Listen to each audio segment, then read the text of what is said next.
I do. I have a lot of energy. Yeah. And when I'm passionate about something, I usually really go for it. Yeah. I wasn't spiritual. I didn't even, I mean, you know, I did the traditional church stuff and confirmation, but it was really when I started waking up in like 2000 that I started really working on myself and bringing my gifts to the world. And up until that time, I don't think I really thought about it. But my dad died early on, and I had a session that a friend had given me with a psychic. My dad came in and told me some things that I didn't even know. I had to like ask my mom about. So that was it. It was like, oh, there's more out there. And until that time, like even as a child, and you know, I don't think I really wanted to be here on this planet. I didn't really think.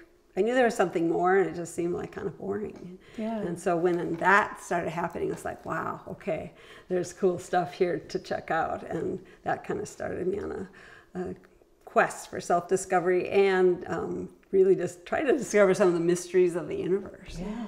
So what was the beginning of the journey like for you? You had this reading, and all of a sudden it's like there's something out there. Yeah, so you know, I had a few more, and I started exploring healing modalities. That was kind of the first thing. I had a class in Reiki, and I could feel the energy, and I was like, oh wow, this is cool. And so I knew there was a piece of me that was supposed to, you know, work with those energies.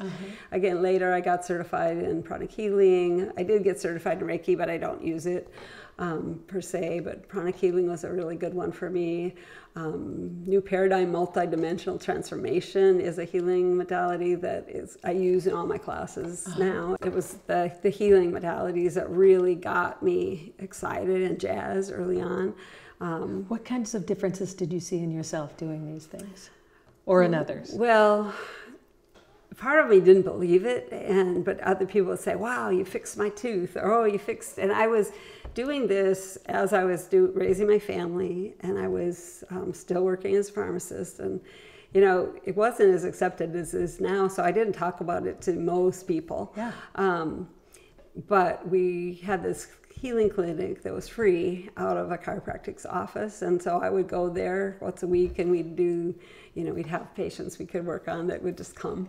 And so I had amazing comments, but there's a piece of me that's like, yeah, right, you know, yeah, right. And I had this doubt. And so I just kept taking classes and reading books, and I knew it, but it still wasn't something that I wanted to like wear in my shirt sleeve and, you know, teach it. I thought I would teach it someday. I actually thought about becoming a pranic healing instructor or opening up a clinic. And with that, there's a Arhatic yoga track that teaches you really more about being a spiritual being, and it's sort of a spiritual approach to yourself. And so I took all those classes, and I traveled to a couple retreats with it. But then all of a sudden the healing clinic kind of fell apart, and I started bringing in Master Emoto, and that was actually really amazing. And remind everybody about him. So Master Emoto is a Japanese water crystal scientist that's written lots of books,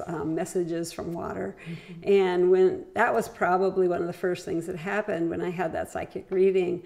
I was told my soul works with him at night, and I should get the books. One thing led to another, and I basically got to go to his lab and tour his lab, and then he asked me if I'd bring him to Minnesota. So I had never done anything like that before. Land of 10,000 lakes, water. Yes, this is perfect. That was part of it, and he was doing a U.S. tour, but I got to know his family. I got to know him really well over the years, and we brought him to Minnesota. And I say we because I started a nonprofit, Aquessence Resource, with 2 other women, and we together brought him to Minnesota in 2004, 5, 6, and then again in 2013, just before he passed.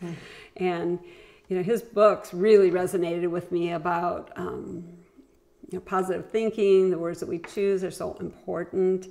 And we get caught up in our language, and it's easy to say something you don't even think makes a difference. But when you can change your words, it can start to change your life. And so that was pretty, it was important for me to kind of learn some of those skills and look at his work. He was brilliant. Yes, he was. Yeah. And there was simplicity to his work too, which made it so accessible. So you went from one necessity for life, to another necessity for life, from water to air. Right. I always thought I would be doing something around water. Yeah. And maybe I will. And when I go to sacred sites or bring groups, I bring in the element of water a lot. We're blessing water, doing things with the water. But yeah, when I switched to the breath, I was kind of surprised, because that was about 2006 and 2007 when I kind of started getting interested in other things, and was kind of on this journey to work on myself. And in 2008, I had my first facilitated breath session, and that's what really shifted me.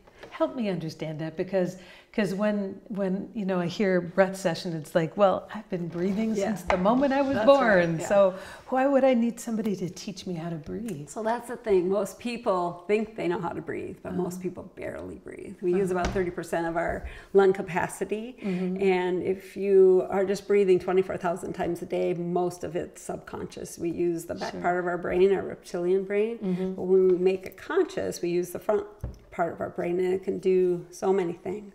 So when you take a breath and you're aware of your breath, that makes it conscious. And so this particular modality, I had studied actually in pranic healing and arhatic yoga, some ancient breathing techniques and practices, and I had been doing them, and I was always kind of interested in the breath. Something had happened where I would do them on and off, you know, I'd really good for a year or two, and then I would let them go. Kind of like a lot of things. But so I'd sort of forgotten about the importance of the breath, but when I first had my first session, it was nothing like I'd ever experienced before with these other techniques. Why? What was the difference? I could feel the energy in my hands. I could feel the vibration going through my whole body. It was in my cells. I had been doing kind of a funny breathing technique. I wasn't doing it right, because the first time you try this, usually it's pretty mechanical, and I was trying to get it right. I was, you know, I'm a doer, goer, and I was going to get it right. And by the time the teacher came around, the room was kind of spinning, and I was almost having this out-of-body experience. But he got me on track, and I figured it out. But I knew I needed help, because the next day, after my first breathing session, I was racing to work. I had people over at my house to do this, and I was up late, and I got up, you know, late the next morning, and all of a sudden I'm late to work. And so then I realized I had to water my evergreens, and because they were blowing out my sprinkler that day. It was in the fall. And so I'm standing there holding the hose, and I noticed, I'm holding my breath. What's wrong with this? I just took a breathing class. So that was my first aha, that I had a default breathing pattern that everybody has. Whenever they're stressed out or in a hurry, they drop into this default pattern of holding your breath. Either hold, some people are jerky, some are partial, some hold their breath. Everybody has their own unique pattern. Your breath is like a fingerprint. It records everything in your life. And so everybody's pattern is different. And how does it record everything in my life? So when you're little, you're usually born breathing openly and naturally. But as you start to go through life, at a very early age, things happen that you may think are traumatic. And you maybe have this shocked and surprised, like there's a monster under the bed, or maybe you're hungry and your mom didn't come fast enough, and you have this feeling of, I'm not safe. And so when that happens, you change your breath in that moment. So some tissues shorten, other tissues lengthen, and that breath pattern becomes the norm. And then you go along and something else happens, and something changes in your body. So physically, you're actually having changes to the connective tissue around your diaphragm. So it doesn't work as openly as it should for a lot of people. Some people actually breathe backwards, and those people tend to breathe in the top third of their lungs. All the time. About 30% of the population actually breathes backwards. And we all have it hardwired into our DNA for one specific thing. It's fight or flight. We take a short, quick breath in the top third of our lungs, and the hormones and the chemicals that are produced from fight or flight literally are produced all the time if you're breathing that way all the time. And it's enough to get you out of the way of the tiger in the jungle, but we don't need it in our everyday life. So your body takes the cue and gives you those kinds of fight or flight chemicals. Wow. So can you undo that? Oh, yes, absolutely. In fact, I love it when backwards breathers come to my classes or private sessions, because they have the most to gain. When we use our diaphragm properly, the vagus nerve that goes from the brain through the body actually goes through the diaphragm. So when we use our diaphragm properly and correctly, it triggers the relaxation response in the body. So there's techniques you can do that just calm you down. That's why one conscious breath can lower your cortisol levels, which is the main hormone that causes high blood pressure, causes the fight or flight. You do a few conscious breaths and do it in the right way, and it can really help you reduce stress and be more functional in the world, stop anxiety.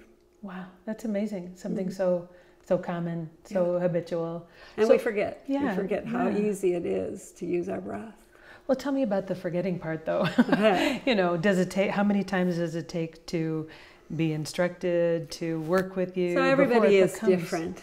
Everybody's different. But I say it's a journey, it's a practice. And once you discover what it really can do, to do it every day a little bit. I teach people and empower people to do this technique on their own. There's thousands of techniques on the planet, and I teach some of them.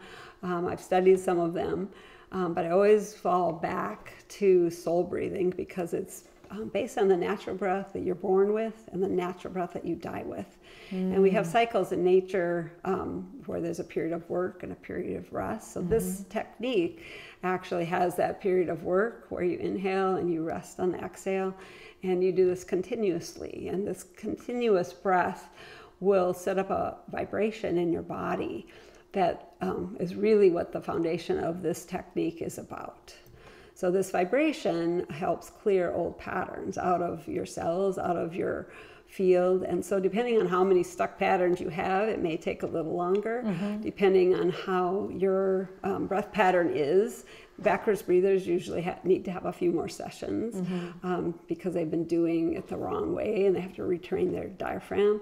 But even in one session with me, there's lasting benefit. And I usually say it takes about 3 to 6 times to really start to master your breath. And usually after 10, 12, you got it and you can do it on your own. But I just taught a breath mastery class, and after 4 sessions, because it's over 2 days, people are pretty good. They're all kind of trained to each other doing this breath, and they come in kind of haggard and I don't know if I really can do this for 2 days, 4 sessions, and I take them through this step-by-step process, and by the end they're all doing it, and they're all saying, okay, I'm going to do this when I go home, I'm going to do a little bit every day. I mean, it's really fun to watch the transformation in people. And what kind of shifts do they say that they're experiencing because of that? All kinds of shifts. A lot of times there's shifts in abundance or health or relationships. Because we all vibrate at a certain place. And when we do this conscious breath work, we literally permanently can increase our vibrations. So we start to attract what we want in our lives instead of what we don't want in our lives. So it takes a little bit of time for those things we don't want to kind of like shift away. But we start living at the level of our soul. That's why it's called soul breathing, because as we do this breathing technique, it literally clears the old patterns out of your body, out of the physical body, out of your cells, out of your emotional and mental component. And it makes space for your soul to come more fully in. Is that without, you don't have to sit down and identify this is what we're trying to get rid of. You allow your soul to be the captain. Breath does it all. That's why I love this modality, because I'm just a breath facilitator. In Latin, facile means to make easy. So I work to make your breath easy. I keep you going with your breath. Breath knows exactly what you need. So there may be something you want, but there's some layers before that can happen to be cleared. And so your soul, your breath will start to work to clear those layers. And eventually what you want just starts to flow in. So it's a real faith-filled kind of a modality. You don't have to have any particular faith or religion. You just have to do it. That's what's so wonderful about it. I can meet people where they are at, and if they understand, spiritual practices, I can go to a real deep level with that. But if somebody just wants to run a better marathon or doesn't really understand, they want it for the health and the wellness and for their mental states, they don't have to know what it's doing. And the bonus can be that underneath, they may be a real 3D person that just doesn't understand woo-woo or spirituality or any of that. And all of a sudden they're doing this breathing and they may have a little opening, a little awakening, and they can say, oh my gosh, just like I did, in 2000. It's like, what? There's more out there. It's really, I feel like the breath is your fast track to enlightenment, if you want to call it enlightenment. It puts people really on the course for ascension. We are breath. We just have, it's so simple. We just have to tap back into who we are and remember that breath is part of our spiritual nature. It's that permanent part of ourselves that connects our physical body to our soul. And when we tap into it, it can give us guidance. It can give us spiritual gifts and intuition, clairvoyance opens up. But over time, we put so many blocks in our way because we just do, we're human. And so it takes us back to that simple place where things don't have to be so hard. And we just have to trust that the breath will show us what's next. You've convinced me. Yeah. I also want to know why you've chosen to be a part of the Community for Higher Consciousness. What drew you to that group? Well, I've been hearing about it for a while, and I know a few people in it. And it's just, higher consciousness is so important right now. And I've always been, really since the beginning of my waking up, wanting to help people raise their consciousness, because there's so much out there that's fun and exciting, and it doesn't have to be these scary, fearful, dark things that are coming on the planet right now. And there's lots of ways to wake people up, and it could be through healing, it could be through crystals, it could be through prayer, it could be through meditation, and I've explored a lot of those. And I find that the breath is the one thing that really raises your consciousness quickly. And so since I've been on this quest ever since probably 2000 to help people raise their consciousness, it just seemed fitting that I joined this group. Everybody gets it. Everybody's there. Everybody felt like family to me. So it's a really wonderful group, and they're doing all really wonderful things in the world. So gives you hope. Yeah, it does. Yeah, if we can all get together, and the more I can get other people to raise their consciousness up, it's going to help the whole planet. It's all humanity needs to raise up.